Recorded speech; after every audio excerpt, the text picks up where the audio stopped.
বন্ধুরা, শুধু তোমারই জন্য সিরিয়ালের আজকের রিভিউ। শুভদীপের মা বলছে, আমরা তো সমস্ত মেয়ের বাড়ির খোঁজ খবর নিয়ে ঠিক করেছিলাম যে রাহিকেই এ বাড়ির বউ বানাবো, কিন্তু কি করে বুঝবো সবটা মিথ্যে হবে। রাহুল বলছে, এটাই হলো এই মেয়ের আসল চরিত্র। আমি এখানে দাঁড়িয়ে দাঁড়িয়ে সার্কাস দেখতে পারবো না।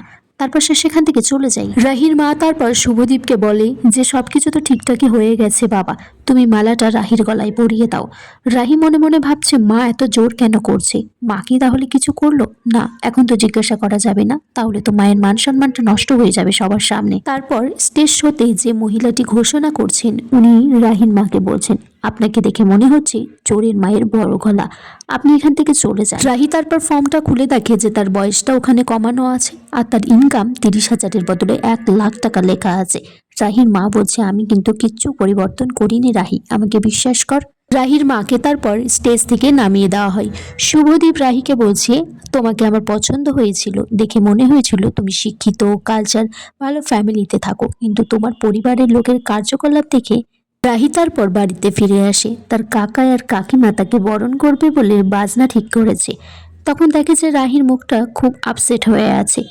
রাহির কাকা তারপর বাজনালাদের টাকা দিয়ে বলে, তোমরা এখন এসো। রাহিকে জিজ্ঞাসা করে যে তো কি হয়েছে, কম্পিটিশন পরের বছর আবার হবে। রাহি তখন বলছে, আমাদেরকে কে সিলেক্ট করবে বলে তো? আমাদের না আছে 150 ভরি সোনা, না আছে 1,00,000 টাকার স্যালারিওয়ালা চাকরি, আমাদের পরিবার তো ভবঘুরে পরিবার। রাহির কাকাই তখন বলছে যে সিলেকশন হয়নি তো কি হয়েছে, আমাদের বাড়ির মেয়েরা থেকে অনেক কিছুতে কম আছে। রাহি বলছে, অবশ্যই কম আছে কাকাই, তাই জন্য তো ফর্মে বানিয়ে বানিয়ে বেশি বেশি করে লেখা হয়েছে। রাহি বলছে, আমার যে পরিবার নিয়ে অনেক গর্ব ছিল, সেই পরিবার সম্পর্কে ওখানকার মানুষ যা কথা বলেছে, নোংরা নোংরা, আমার তো লজ্জায় মাথা কাটা গেছে। তখন রাহির বাবা রাহিকে বলছে, তুই তো আমাদের গর্ব মা। রাহি বলছে, আমি যদি সত্যিই তোমাদের গর্ব হতাম, তাহলে মাকে এত বড় মিথ্যে করে আমার গর্বটাকে শেষ করে দিতে পারতো। রাহির ঠাম্মি বলছি, তোর মা তো শুধু গয়নার ব্যাপারটাই বেশি লিখেছে, আর কিন্তু কিছু বেশি লেখেনি।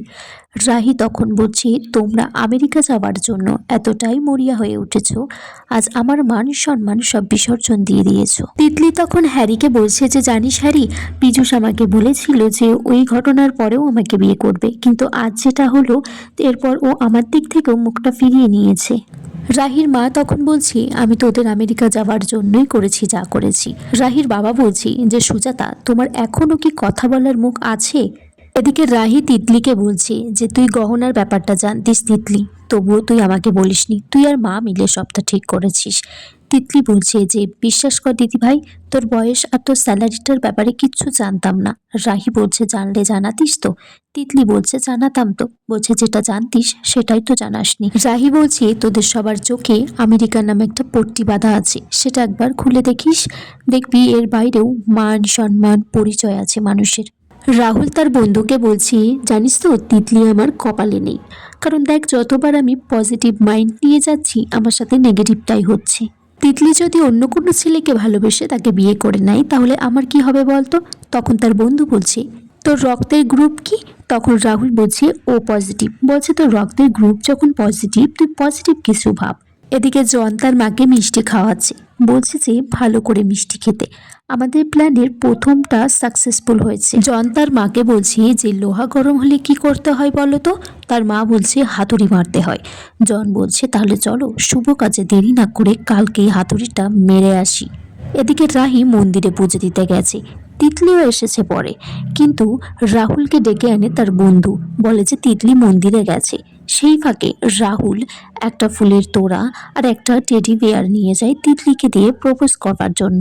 তিতলি সেখানে এসে তার দিদি রাহিকে বলে যে, তুই আমার লাল ব্যাগটা ধর, আমি গিয়ে মায়ের কাছে একটু প্রণাম করে আসি। সেই ফাঁকে রাহুল একটা ছোট ছেলেকে দিয়ে বলে, ওই যে লাল ব্যাগ নিয়ে দাঁড়িয়ে আছে, ওকে গিয়ে দিয়ে দাও এই ফুলটা আর এই টেডি বেয়ারটা। ছেলেটা সেই মতো রাহিকে দিয়ে দেয়। রাহি তারপর কাগজটা খুলে দেখে ব্যাগ থেকে সেটাতে লেখা আছে, লাভ উইথ রাহুল। তারপর রাহি টেডি বিয়ারটা মুখের সামনে ধরে রাহুলের সামনে আসে। রাহুল তো রাহির মুখটা দেখতেই পাচ্ছে না, সে নিজে হাঁটু গেড়ে বসে আছে তাকে প্রপোজ করবে বলে। তারপর রাহির মুখের থেকে টেডি বিয়ারটা সরে গেলে সে দেখে যে সেটা তিতলি নয়, সেটা রাহি। বন্ধুরা, আজকের পর্ব এখানেই শেষ হয়ে যায়। তোমরা কমেন্টস করে জানিও কেমন লেগেছে আজকের পর্বটা।